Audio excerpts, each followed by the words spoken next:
చేయుచున్నాను. క్రొత్తగా అంటే పై నుండి పరిశుద్ధాత్మ దిగాలి నీ మీదకి, బాప్తీసం నీ తీసుకున్న రోజున. అంటే బాప్తీసం తీసుకున్నంత మాత్రాన ప్రతి ఒక్కరి మీదకి దిగుతుందా అండి అంటే దిగదు.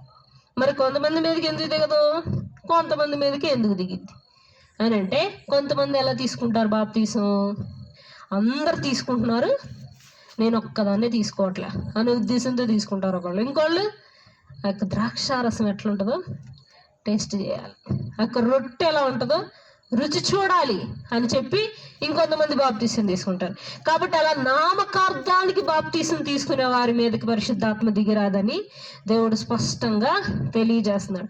నీవు నూతన సంవత్సరంలోకి వెళ్ళావు సరే, వెళ్తున్నావు సరే, మరి ఆ నూతన సంవత్సరంలో నీవు క్రొత్తగా దేవుడి కోసం ఏమిస్తున్నావు? నీకు ఒక నూతన సంవత్సరం అంటే ఒక ఆయుష్కాలాన్ని కొద్దిగా దేవుడు పెంచాడు.